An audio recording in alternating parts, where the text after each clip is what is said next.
I'm Carolyn Preacher Jones. Welcome to our new series on life. What is it? And today we're going to talk about New Year's resolutions. It's almost a brand new year.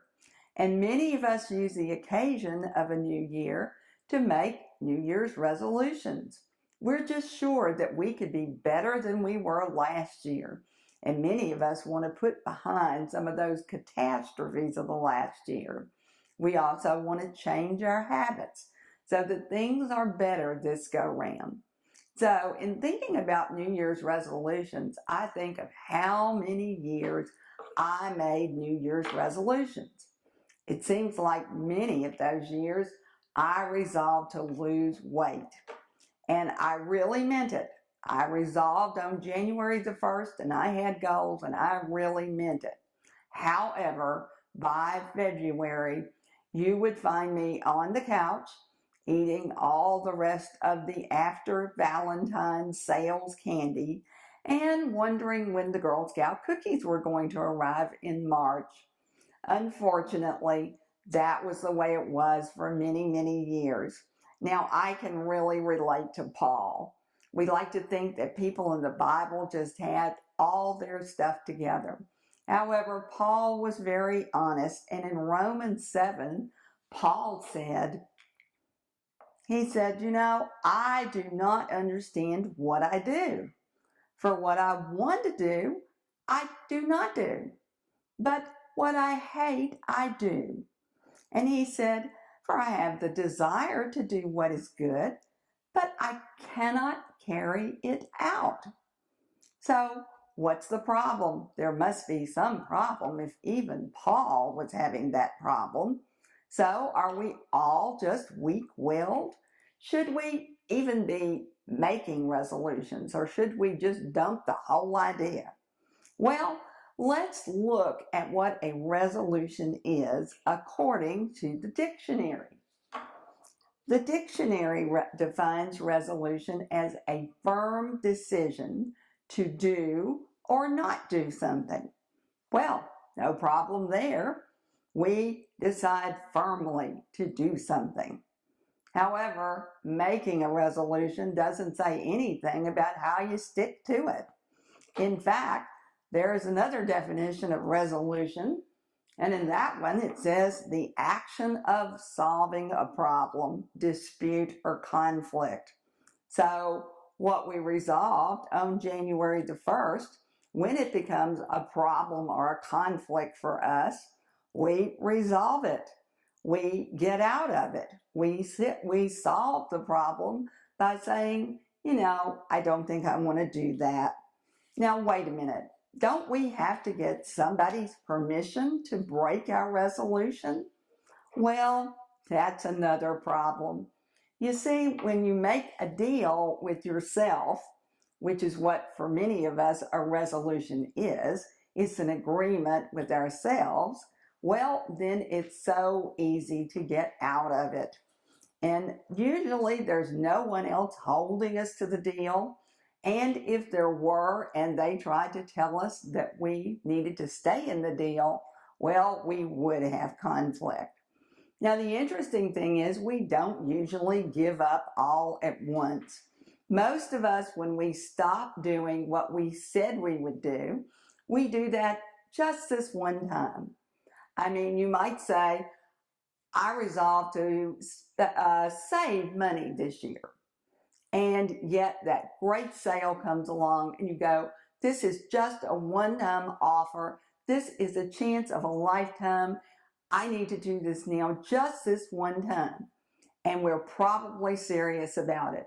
However, it feels so good to be free of any restraints that it's very easy for us to go back to just the way things were before New Year's. Now, what can we do? Well, first of all, I suggest that we stop making New Year's resolutions to ourselves and that we enter into a covenant. We enter into a covenant with God. Well, what's a covenant? Well, let's check that dictionary again. The dictionary calls a covenant a contract, an agreement, a commitment, a guarantee, a pledge, a promise. In a covenant, two people make promises to each other. Well, let's drill down a little further. What's a promise? Well, a promise is a declaration or an assurance that one will do a particular thing, or that a particular thing will happen. So, we're going to promise God something? Oh, wow. I do have performance anxiety then because I don't want to fail God. Well, if you're thinking that, that's good. Already you're getting the feel for how this works. But now remember, in a covenant, both parties make promises. So let's start with God and see what God would promise us. Now, a very important part of a covenant is being able to trust the other person. So, can we really trust what God says? Well, let's look at some of the things that people said about God, or he even said about himself. Psalm 33:4 says, "For the word of the Lord is right and true. He is faithful in all he does." Notice, all he does. Faithful.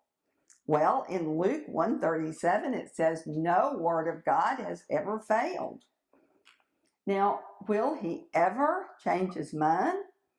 I mean, he's God. Can he change his mind? Is that legal?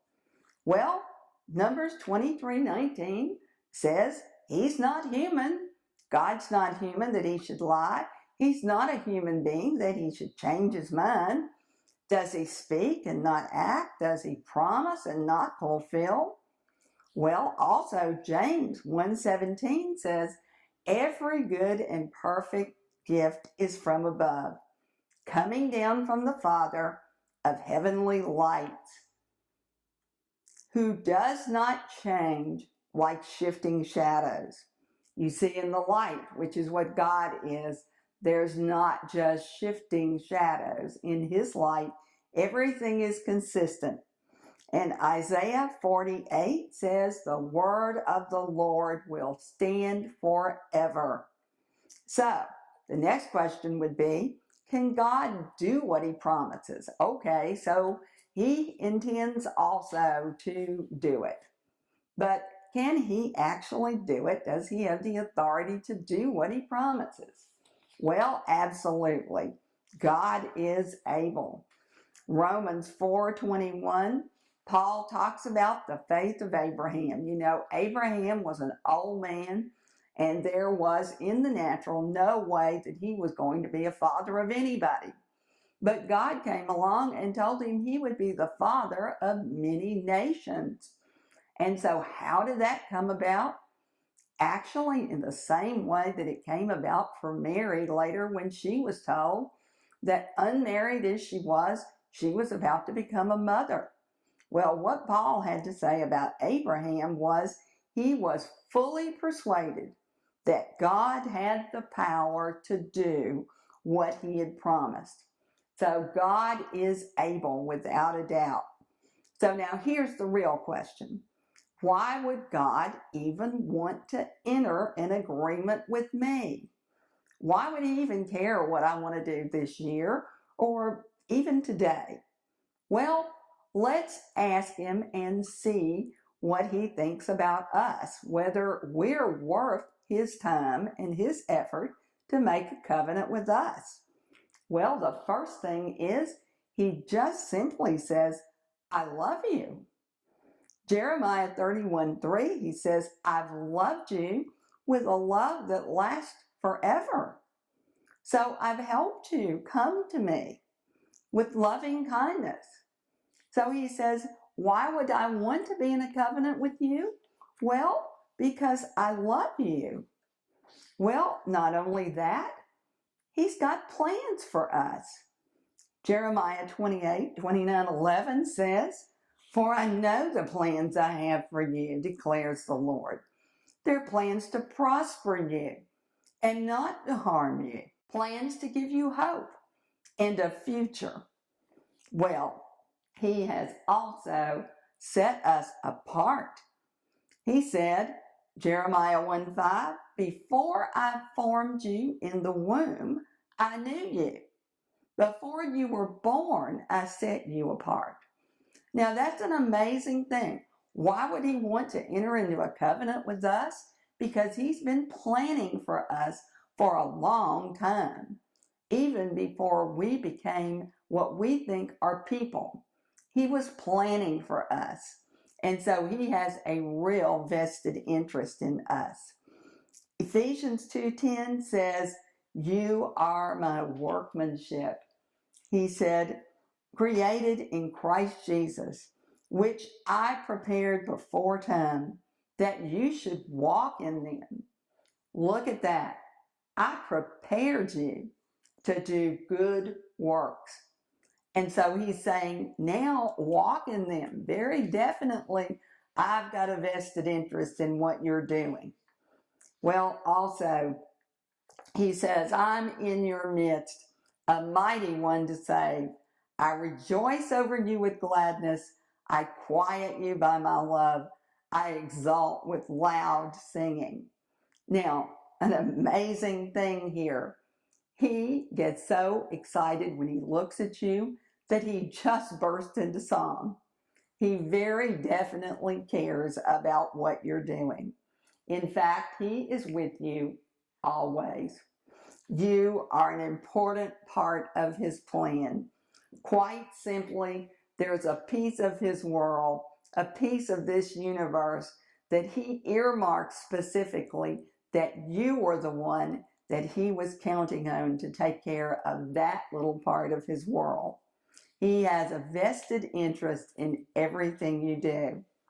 Now, God's promises are written all the way through the Bible. You want to know what God brings to the table? You can find that all the way through the Bible. And he wants you to know them. He says, I'm with you always. You will seek me. You will find me when you search for me with all your heart. He says, I want you to know what I bring to the table, the promises that I made to you. So you look at them, you find them, they're there. Now, wow, after all of what we see God brought to the table, what have we got to offer? So think about it for a minute. What do you have to offer for your part to God? If we're doing a covenant, there's something that you need to offer. Now, if you're sitting there quietly, awed, in stunned silence, or maybe you're quietly tearing up that list of New Year's resolutions, I'd like to show you what a real covenant with God looks like.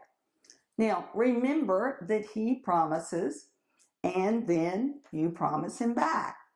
So in the slides we're going to look at in the next few minutes, I'll show you what it might look like for the two of you to agree on something. And remember, in a covenant, you're promising that it very definitely is true and it very definitely will happen. So you will see in these slides what God promises is in red and what you can promise is in blue. So in the first one, agree that he is God. You do not have to run the universe.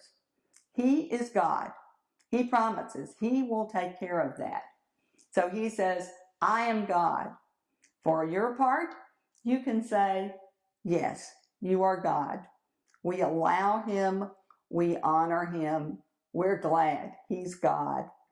Well, in the next one, he says, I love you. What can I offer you? I love you. What can you offer him? Love him back. You can say back to him, I love you. Well, he says, I am in you. I am literally in you, he says. And when you recognize that, you can say back to him, I am in you. You're going to have a relationship where the two of you are together so much that he is in you and you are in him. Well, he promises he's not going to leave you by yourself. when you're sitting there perhaps with those Girl Scout cookies, looking at whether you're going to eat the whole box or not, remember, you're not alone. You did promise something to someone. And so he says, I am with you always. What can you say back? The same thing. It's an echo back to him. I am with you always, and I agree to that. He says, I trust you. Now, we don't think about that a lot. We think about trusting God, but God says to us, I am trusting you to save my world. Remember, you were that part brought to this specific time, this specific place, with these specific people who are around you now. He's depending on you to carry his word and be that light to that part of the world where you are. So he says, I'm trusting you. And what can you say back? Yes, we're together. You are in me and I am in you. And I trust you to guide me every moment. Now, he is the light of the world. And we can agree on that. When he says, I am the light of the world, he absolutely is. And so we need not to look anywhere else for light. We don't need to look for false, artificial light. He is the true light that can eliminate the darkness. So when he says, I am the light of the world, very definitely we can agree, you are the light of the world. But you know what else? He says to us that we also are the light of the world. So he says, you are the light of the world. And so instead of saying, no, that was you, we can agree because he is in us that I am the light of the world also. And we are agreed on that. Now, also remember that God just can't be limited to one time or one place or one season. So if you're thinking that you're just going to look over this covenant once a year, maybe on New Year's or New Year's Eve, and just see how you did, that's not how it works. A covenant gets lived and gets renewed every day. So God's promises, he promises you every day that his promises never fail. And if you are responding in a covenant relationship to God, you would say to him, my promises to you never fail. Now what that means is a deal's a deal. God never breaks his promise, and neither should you. So this is what a covenant would look like, and I think it would be a much better way than just making a promise, so to speak, to yourself. So in looking at the covenants, I wish you a happy new year and especially a happy new day, because this is the day that the Lord has made, and we can rejoice and be glad in it and all his promises. I'm Carolyn Priester Jones. I'm looking forward to seeing you at our next stop, where we'll continue to talk about life.